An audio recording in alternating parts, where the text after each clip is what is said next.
Buenas a todos y quiero grabar la lección 21, el duelo, luto y llanto ante la muerte de Lázaro. Esta es de la serie de clases referentes a el duelo y hoy vamos a ver cómo Jesús se hizo presente en esta situación de Lázaro, donde vamos a ver, ¿verdad?, cómo el maestro precisamente demuestra que es impactante igualmente por el luto, al igual que nosotros. Eh, de inmediato vamos a la afirmación fundamental: la resucitación de Lázaro por Jesús manifestó la gloria de Dios y puso fin al sufrimiento provocado por el duelo. Así que, bueno, Jesús llega a tiempo a estas personas que están sufriendo por un duelo muy grande. Y también vamos a ver el versículo para meditar. Dice: y el que había muerto salió atado las manos y los pies con vendas y el rostro envuelto en su sudario, y Jesús les dijo: desatadlo y dejadlo ir. Así que una expresión muy linda y un milagro de los más impactantes en la palabra. Quería leerle la lectura en clase que se encuentra en Juan, capítulo 11. Vamos a brincar en varios versículos, pero capítulo 11, versículos del 19 al 20 primeramente, y después vamos a ver otros más allí. Y dice: y muchos de los judíos habían venido a Marta y a María para consolarlas por su hermano, Lázaro era hermano de Marta y María. Entonces Marta, cuando oyó que Jesús venía, salió a encontrarle, pero María se quedó en su casa. Y ahí ahora brincamos al Juan capítulo 11, versículo 30. Dice: Jesús todavía no había entrado en la aldea, sino que estaba en el lugar donde Marta le había encontrado. Entonces los judíos que estaban en casa con ella y la consolaban, cuando vieron que María se había levantado de prisa y había salido, la siguieron, diciendo: va al sepulcro y llora allí. María, cuando llegó a donde estaba Jesús, al verle, se postró a sus pies, diciéndole: Señor, si hubieses estado aquí, no habría muerto mi hermano. Jesús entonces, al verla llorando, y a los judíos que la acompañaban también llorando, se estremeció en espíritu y se conmovió, y dijo: ¿dónde le pusisteis? Y le dijeron: Señor, ven y ve. Jesús lloró. De hecho ese es el versículo más corto de la Biblia. Y dijeron entonces los judíos: mirad cómo le amaba. Y algunos de ellos dijeron: ¿no podía este que abrió los ojos al ciego haber también que Lázaro no muriera, haber hecho que Lázaro no muriera? De aquí vamos a brincar y vamos a ir al versículo 40, Juan 11:40, donde dice: Jesús le dijo: no te he dicho que si crees verás la gloria de Dios. Entonces quitaron la piedra de donde había sido puesto el muerto, y Jesús, alzando los ojos a lo alto, dijo: Padre, gracias te doy por haberme oído. Yo sabía que siempre me oyes, pero lo dije por causa de la multitud que está alrededor, para que crean que tú me has enviado. 43 dice: y habiendo dicho esto, clamó a gran voz: Lázaro, ven fuera. Y el que había muerto salió atado las manos y los pies con vendas y el rostro envuelto en un sudario. Jesús les dijo: desatadle y dejadle ir. Esta es una palabra bien poderosa, uno de los milagros más impresionantes de la Biblia, donde da una enseñanza muy importante acerca de cómo Dios utiliza algo que es, eh, digamos, extraordinario, como la muerte de alguien, que llevaba 4 días de muerte, por cierto, para la gloria de Él. También nos habla algo de que Jesús llega a tiempo. Mucha gente pensó en esta situación que la llegada de Jesús fue tardía, pero como vamos a aprender, realmente Él llegó en el tiempo correcto, para el tiempo correcto. Así que ningún ser humano tiene más poder que pueda autorizar la obra de Jesús. La muerte es algo en el cual uno se ve impotente, ¿verdad? Sin embargo, Dios tiene poder sobre la muerte. Eso yo creo que es la gran enseñanza que todos debemos de entender y comprender. En esta clase vamos a tener: Dios obra por senderos misteriosos. A veces usa situaciones difíciles para demostrarnos cosas grandes de Él. Y ese es el ejemplo de esta clase: Dios utilizó la muerte de Lázaro para Él demostrar su gran poder a Él. Pero veamos algunos de los aspectos importantes sobre cómo se dio este proceso, ¿verdad? Jesús fue notificado de la enfermedad y la gravedad de Lázaro, que es lo que vimos en Juan 13 y 14. Jesús estaba predicando las aldeas cerca del Jordán, posiblemente sea Perea. Y en el momento en que fue avisado de la gravedad de su hermano, de Lázaro, él estaba ocupado. Y se dice que pasaron cerca de más de 2 días desde que él fue informado a que llegó al lugar donde había fallecido su amigo. Jesús estaba teniendo muchas y múltiples cosas. Estaba inmerso en el ministerio del cual él era responsable. Y a veces pues uno pide y espera que las cosas sucedan inmediatamente, pero la mejor expresión es que Dios llega a tiempo y llega de la manera correcta, ¿verdad? Así que en ese aspecto eso es muy bueno, muy importante. A pesar de que él no pudo llegar de inmediato, eh, eh, los que estaban, Jesús sabía que Lázaro ya había muerto, pero se dirigió a Betania teniendo la convicción de que Dios sería glorificado. O sea, él dejó claro, no se apresuró, porque él sabía que Dios se iba a manifestar en esto. Una vez más, cuando pedimos al Señor, a veces lo pedimos en nuestro tiempo. A veces tenemos que entender que en el tiempo de Dios las cosas salen todas mejor. Pero quizás el planteamiento que quiero llevar en esta parte de la clase es que cuando pidamos esperando en el tiempo de Él. Y Jesús se dirigió a Betania, teniendo la convicción de que Dios sería glorificado, y disipando todo sufrimiento eventualmente. No se apuró, pero llegó eventualmente. Cuando en la situación donde vemos que se le pide a Jesús regresar a Betania para atender el asunto de Lázaro, había un gran riesgo en hacer eso, ya que en ese lugar Betania ya había sido amenazada la vida de Jesús, y muchos de los apóstoles no todos están de acuerdo en que Jesús regresara a Betania. Así que hubiera sido mejor de Jesús, no, ya se había mostrado que iba para allá, y que quizás sabiendo que había riesgo a su vida, no era una buena decisión. Sin embargo, aquí vemos aquí la figura de Tomás. Sí, Tomás, ese mismo que siempre usamos como el discípulo desconfiado, el que si no le mete la mano en la herida, no es verdad.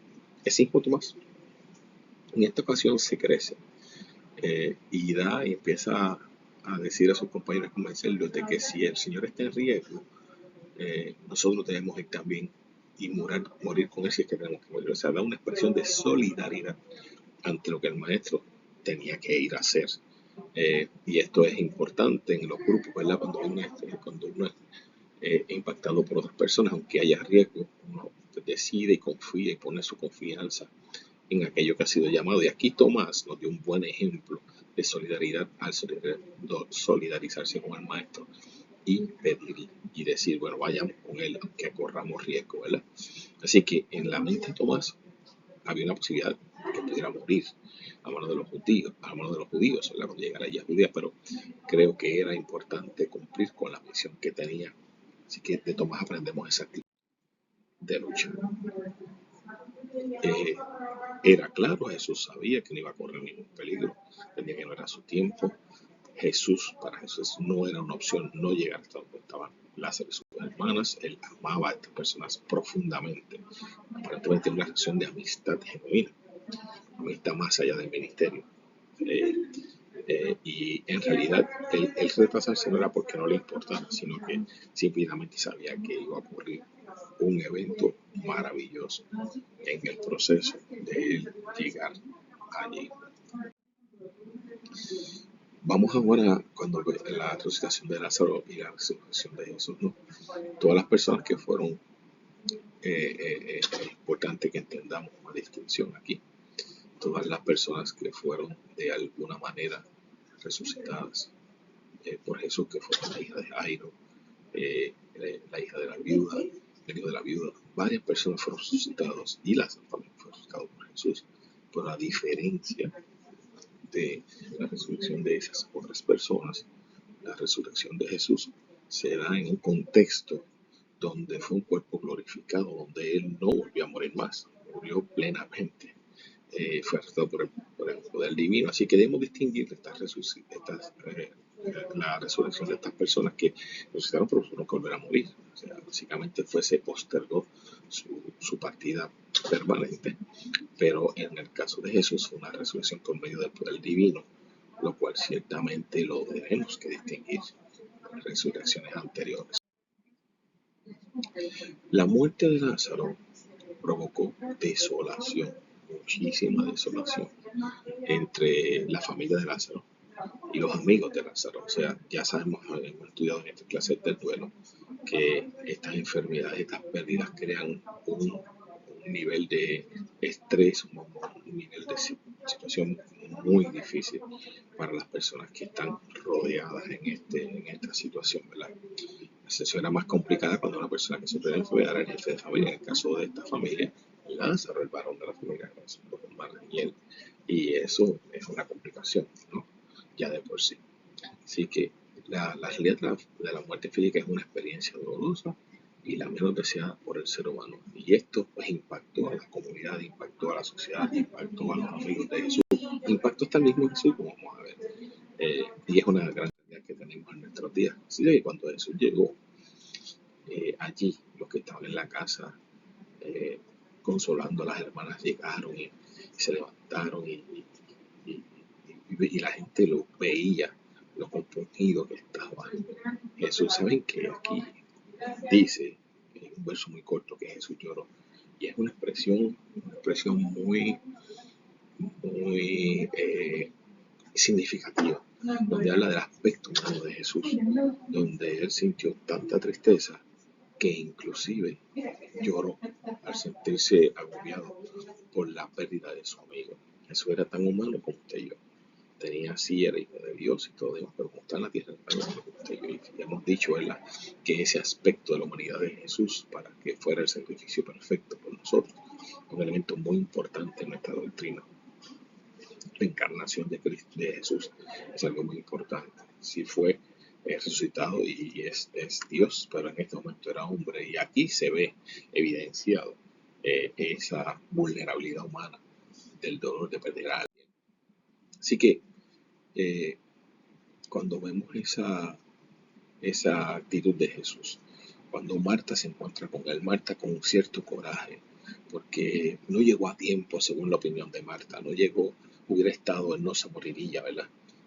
Mas sin embargo, Jesús tomó el cuestionamiento de Marta, quizás la tristeza de Marta, y la tornó en una experiencia de enseñanza enriquecedora para fortalecer su fe. Y le dice, mira, más bien, ella misma dice, yo sé ahora que todo lo que pidas a Dios, Dios te lo dará. Marta, sin saberlo, estaba declarando que Jesús poseía toda la autoridad sobre la vida y sobre la muerte. Marta, a pesar de que estaba desesperada, hizo una declaración de fe. Y es que si el Señor lo quería, podría sanar, o más bien resucitar a su hermano. Y esto es muy significativo en esto. Entonces Jesús de inmediato se mueve a misericordia y mira la situación de Marta y toma esa oportunidad que sabía que Dios la estaba reservando. Le dijo, ¿dónde lo pusieron? Y a pesar de que lloró, a pesar de que estuvo lamentado sobre esto, ¿dónde lo pusieron? Empezó de inmediato a ir a hacer el milagro. Fíjese que, aun cuando tiene la voluntad de ayudar, lo curioso es que mucha gente empezó a ver lo difícil de la situación. Ustedes se dan cuenta que cuando a él le dicen dónde lo pusieron, le dicen, mira, está muerto. Cuando él empieza a comentar de que vamos a remover la piedra, lo primero que dice, pero espérate un momento, llevas 4 días de muerto y apesta, dijeron a Jesús. Fíjense que nuestra humanidad a veces interfiere con la voluntad de Dios. Marta tenía fe, pero Marta estaba todavía operando en su capacidad racional. Dice el maestro, este hombre está apestoso, esto no va a poder salir. Y ahí es donde Dios se crece. Tenemos que confiar en Dios cuando nos ponemos en sus manos. Jesús, como mediador de Dios en los hombres, demostró en todo momento que el Padre siempre se interesa por satisfacer nuestras necesidades. Y cuando llegó a la tumba, de inmediatamente dio la orden de quitar la piedra. Mire esta otra cosa. Él no quitó la piedra en vivo. Él pidió que otras personas quitaran la piedra. Hay veces que Dios te pide hacer algo por ti mismo, que te toca a ti hacerlo para recibir el gran milagro de la sanidad. No te vayas a quedar sin hacer la parte que te toca de tu milagro. Hay cosas que Dios hace y cosas que te tocan a ti. A estas personas le tocó remover la piedra, le tocó moverse a su fe, ponerla en práctica y remover esa piedra. Y eso yo creo que eh, la gente lo debe entender ahora, lo entendió en aquel momento, y aunque el milagro parecía algo bien difícil de poderse lograr por las condiciones humanas que habían ahí, o sea, un muerto de 4 días, descompuesto, en un calor del desierto, en un calor infernal, así que nadie se esperaba que eso iba a suceder, pero Dios rompe con poder y autoridad en cualquier circunstancia que afecta a la vida humana, como dice aquí este último bullet. Ciertamente, eh, vemos esa expresión, no te he dicho que si querés ver la gloria de Dios. Los que habían estado asombrados al verlo llorar, reaccionaron motivados por la fe y actuaron con obediencia y removieron esa piedra inmediatamente. Y al ver la piedra vieron este milagro que se ve, que es la tercera parte. El acto de quitar la piedra fue un acto de fe. Si no hubiera ocurrido el milagro, la credibilidad de Jesús como enviado de Dios hubiera colapsado. Pero Dios sabía, Jesús sabía que iba a ocurrir. Así que, sin embargo, Jesús representaba la vida misma desde el principio de la creación. Así que él no tenía duda de que este milagro se iba a dar. Así que tan pronto Jesús alzó sus ojos, lo que hizo fue darle gracias al Padre por haberlo oído. No le dijo, escúchame, no. Ya él sabía que había sido escuchado. Yo sabía que siempre me escuchas, dice Jesús. Pero yo lo dije por causa de la multitud que estaba en derredor, para que crean que tú me has enviado. Así que este evento difícil para Marta y María, un evento difícil para el mismo Jesús, que ya había llorado, se convierte en una bendición, una oportunidad de que veamos a ese Jesús en su máxima expresión. Y esto porque él sabía que Dios tendría misericordia de aquellos que no creemos, que necesitamos este milagro. Y en esa forma, pero con la intención, habiendo dicho esto, clamó a gran voz, Lázaro, ven fuera. Y entonces los que habían estado muertos, el que había estado muerto salió. Yo imagino el revolú que se formó allí. Un tipo de 4 días enredado en el sudario, enredado con todos los lienzos, desátenlo, déjenlo ir. Y el hombre con sus carnes limpias, no me entiendo que había estado podrido quizás. Sabe Dios si el milagro que Dios hace un milagro enorme. El tipo salió con una piel nueva. Esto lo digo yo, ¿verdad? Desde mi punto de vista. Pero realmente es algo impresionante el milagro que se da. Así que ciertamente en este contexto termino la clase diciendo las enseñanzas claves que tenemos acá. Dios llega a tiempo. Las cosas que parecen imposibles para Dios no lo son. Debemos entender que Él tiene control sobre las cosas que nosotros no controlamos. La muerte no la controlamos. Y quizás el comentario de que el luto es tan evidente y tan serio que aún en el mismo Jesús se ve impactado por él. Así que nunca, como hemos dicho toda esta clase, no debemos menospreciar lo que el luto hace, ¿verdad? En las personas, pero sabemos que Dios llega a tiempo y nos consuela y nos da una alternativa cuando creemos que no hay ninguna. Así que espero que hayan sido edificados por esta clase y que Dios les bendiga mucho.